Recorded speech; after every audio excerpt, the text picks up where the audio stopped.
අද මම ඔයාලට පණිවිඩයක් දෙන්න හදන දෙවෙනි දවස. මගේ පළවෙනි පණිවිඩය ඔබට ලැබුණේ නැති වුණත් කමක් නැහැ.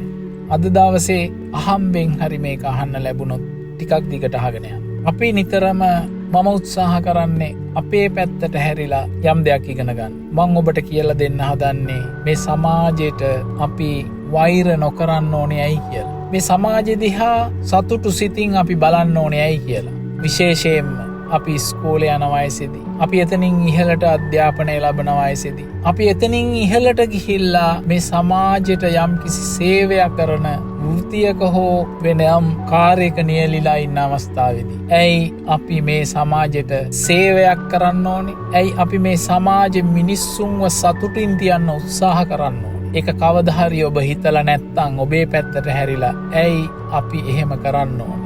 ඇයි මම එහෙම කරන්න ඕන කියලා හිතලා නැත්තම් පොඩ්ඩක් හිතන්න. ඔයා මේ ලෝකෙට එන්න තීරණය කරපු දවසේ ඉඳලා මේ සමාජය ඔයාට සැලකුවා. ඔයාගේ අම්මා ඔයාව කුසේ තියාගෙන බස් එකට නැග්ගනම්, වෙනත් වාහනයකට නැග්ගනම්, ඒ බස් එකේ ඉඳපු කවුරු හරි මොන තරාතිරමක කෙනෙක් හෝ ඔබගේ මවට වඩා උසස් තත්වයක කෙනෙක් හෝ වෙනයම් තත්වයක කෙනෙක් හෝ නැගිටලා ඔයාගේ අම්මට සීට් එක දුන්නා. හැබැයි ඔයා මව් කුසට එන්න කලින් ඔයාගේ අම්මා බස් එකට නැග්ගට කවුරුවත් ඔයාගේ අම්මට ඒ සීට් එක දුන්නේ නැහැ. එහෙනම් මේ සමාජයේ ඔයාට සලකන්න පටන් ගත්තේ ඔයා අම්මගේ කුසට ඇවිල්ලා මේ ලෝකෙට එන්න උත්සාහ කරන අවස්ථාවේ ඉඳලා ඔයාට මේ ලෝකේ මේ සමාජය සලකන්න පටන් ගත්තා. ඊට පස්සේ ඔයා ලොකු මහත් වෙලා ඉස්කෝලේ යනකොට ඔයාට ඔයාගේ ගුරුවරු සලකුවා. ඔයාට ඔයාගේ ගුරුවරු හරි පාර කියලා දෙන්න උත්සාහ කරා. ඒ වගේම ඔයා ඉස්කෝලේ යන කාලේ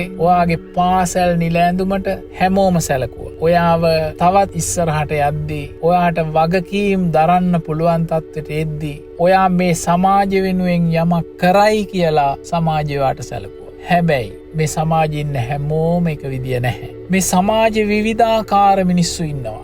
ඒ විවිධාකාර මිනිස්සු හැමෝම ඔයාට සලකන්නේ නැහැ. සමහර වෙලාවට ඔයාට සලකනවා වගේ පෙනුනට ඔවුන් උත්සාහ කරන්නේ ඔබට සලකනවා වගේ පෙන්නලා ඔබව ඔවුන්ගේ අරමුණකට යොදාගන්න, ඉත්තෙක් බවට පත් කරගන්න සමහර වෙලාවට. ඇයි මම එහෙම කියන්නේ? ඔබ කල්පනා කරලා බලන්න.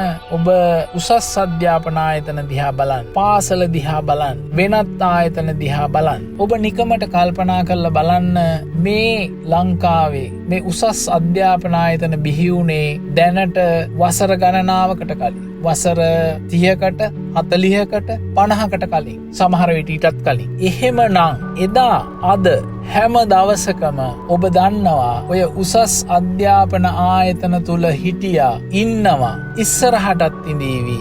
කවුද? මේ සමාජය හැමෝටම සාධාරණ තැනක් කරන්න ඕන කියලා උත්සාහ කරන විවිධාකාරයේ ශිෂ්‍යයන්, ශිෂ්‍යාවන්. ඒත් ඔබ නිකමට කල්පනා කරලා බලන්න, ඔවුන් එම අධ්‍යාපන ආයතන තුලදී මිනිස්සුන්ට දෙන්න උත්සාහ කරපු සාධාරණත්වය ඒ අධ්‍යාපන ආයතනයෙන් පිට වුණාට පස්සේ ඔවුන් ප්‍රායෝගිකව ක්‍රියාත්මක කරා නම් අද මේ සමාජයේ මොනතරම් ලස්සන තැනක් වෙලා තියෙයිද?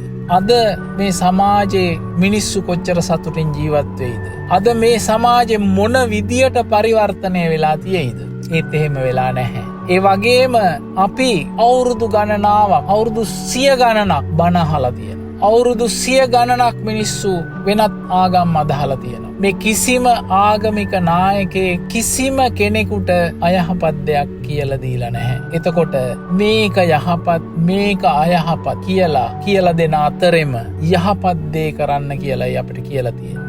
නමුත් අපි මොනවද කරමින් ඉන්නේ? අපි මොනවද කරලා තියෙන්නේ? අපි මොනවද කරන්න යන්නේ? ඒ විදියට තමන්ගේ පැත්තට හැරිලා පොඩ්ඩක් හිතලා බලන්න. ඉතින් ඒ නිසා ඔයාලට මුල ඉඳලම සලකපු මේ සමාජයට වෛර කරන්න එපා. ඔයාලා මේ සමාජයට වෛර කරනවා නම්, මේ සමාජය දිහා වෛරයෙන් බලනවා නම් ඒකට හේතුව මේ සමාජයට ආදරය කරපු මේ සමාජය ඔබට යහමඟ කියලා දීපු අයට පිටින් ගිහිල්ලා ඔබ මේ සමාජයට අහිතකර ඔබගේ අරමුණු ඔබගේ පරමාර්ථ ඔබගේ හීන වෙනස් ආකාරයක අරමුණු හීන කරා යොමු කරපු කුමන හෝ වැරදි දෙයකට ඔබගේ මනස යොමු වෙලා තියෙනවා. ඔබ ඒ ගැන හිතලා බලන්න. ඒ නිසා මම ඔබට අද කියන්න යන්නේ මේ සමාජයේ ඉන්න හීන ලෝක පෙන්නලා ඔයාලගේ අරමුණට යන ජීවිත වෙනස් කරලා ඔයාලගේ ජීවිතේ ඔට්ටුවට තියලා සූදු කෙලින සමාජ පිළිකා වැළඳ ගන්න එපා. එහෙම වුණාම නැති වෙන්නේ ඔයාලගේ අම්මලගේ තාත්තලගේ ඔයාලගේ හීන. ඔයාලගේ ජීවිතේ එහෙම කරන උන්ගේ ජීවිතේ නෙවෙයි. උන්ට සූදුව දිනුවත් පෙරදුනත් කමක් නැහැ. මොකද නැති වෙන්නේ උන්ගේ ජීවිත නෙවෙයි. ඔයාලගේ ජීවිත. උන්ට කිසිම දෙයක් නැති වෙන්නේ නැහැ. හොඳට හිතන්න. බුද්ධිමත්ව හිතන්න. ගිහින් එන්න.